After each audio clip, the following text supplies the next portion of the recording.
អោបអសាតូអាយដាមហ៊ុនម៉ាណីនិងភរិយាស្វាគមន៍សមាជិកថ្មីកូនស្រីមេលាចៅស្រីទី23សម្ដេចតេជោរឿងរ៉ាវដ៏រំភើបនិងពេញដោយមនោសញ្ចេតនាជ្រាលជ្រៅមួយបានកើតឡើងនៅក្នុងគ្រួសារថ្នាក់ដឹកនាំប្រទេសដោយនៅថ្ងៃនេះនាងខ្ញុំសូមនាំអារម្មណ៍ប្រិមិត្តមកទទួលជ្រាបអំពីព្រឹត្តិការណ៍មង្គលដ៏សែនកក់ក្ដៅបំផុតមួយនោះគឺការទទួលបានសមាជិកថ្មីដែលជាចៅស្រីទី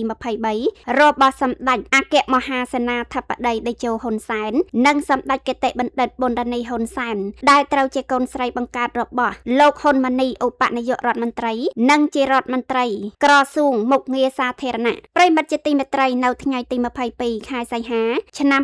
2026នេះគឺជាថ្ងៃប្រកបដោយនិមិត្តរូបនិងក្តីសប្បាយរីករាយយ៉ាងក្រៃលែងសម្រាប់ត្រកូលហ៊ុនយោងតាមការបង្ហោះសារចែករំលែកដោយផ្ទាល់ពីសំណាក់សម្ដេចតេជោហ៊ុនសែនប្រធានព្រឹទ្ធសភានៃព្រះរាជាណាចក្រកម្ពុជាសម្ដេចបានសម្ដែងនៅអារម្មណ៍រីករាយយ៉ាងខ្លាំងដោយព្រឹកថ្ងៃសៅរ៍ចុងសប្តាហ៍នេះសម្ដេចបានអញ្ជើញទៅវាយកូនគោលយ៉ាងល្អនិងទទួលបានជ័យជំនះលើគូប្រកួតយ៉ាងច្រើនប៉ុន្តែអ្វីដែលជាចំណុចកំពូលនៃសេចក្តីសុខនៅក្នុងថ្ងៃនេះគឺនៅពេលរសៀលសម្ដេចបានអញ្ជើញទៅកាន់មន្ទីរពេទ្យដោយផ្ទាល់ដើម្បីទទួលនឹង3ចៅស្រីទី23ដែលបានប្រសូតនៅវេលាម៉ោង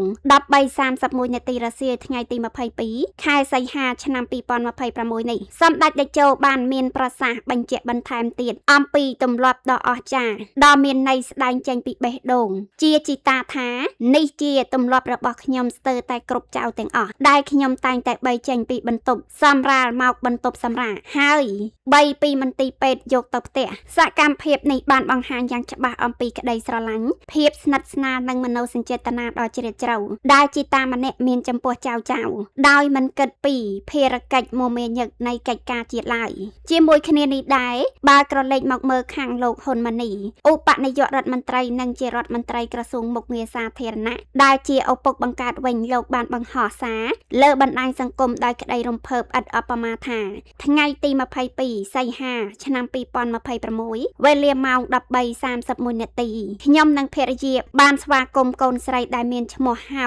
នៅផ្ទះថាមាលាលោកបានបន្ថែមទៀតថាបច្ចុប្បន្ននេះទាំងម្ដាយនិងទីរកតូចមាលាគឺមានសុខភាពល្អប្រសើរខ្លាំងណាស់ភ្លាមបន្ទាប់ពីព័ត៌មានមង្គលនេះត្រូវបានផ្សព្វផ្សាយជាសាធារណៈគេសង្កេតឃើញមានសាធារណជនជូនពរយ៉ាងច្រើនសន្ធឹកសន្ធាប់ពីសំណាក់មហាជនខ្មែរគ្រប់ស្រទាប់វណ្ណៈថ្នាក់ដឹកនាំមន្ត្រីរាជការនិងប្រជាពលរដ្ឋទូទាំងប្រទេសដែលបានសម្ដែងនៅក្តីរីករាយនិងជូនពរជ័យសិរីសួស្តីដល់ទេរិកាតូចមាលាឲ្យមានសុខភាពល្អបរិបូរណ៍និងចម្រើនវ័យប្រកបដោយបញ្ញាញាណប្រិមិត្តអ្នកស្ដាប់ទាំងអស់គ្នាជាការវិភាគស៊ីជម្រៅលើហេតុការណ៍និងរូបភាពនៃព្រឹត្តិការណ៍នេះនាងខ្ញុំ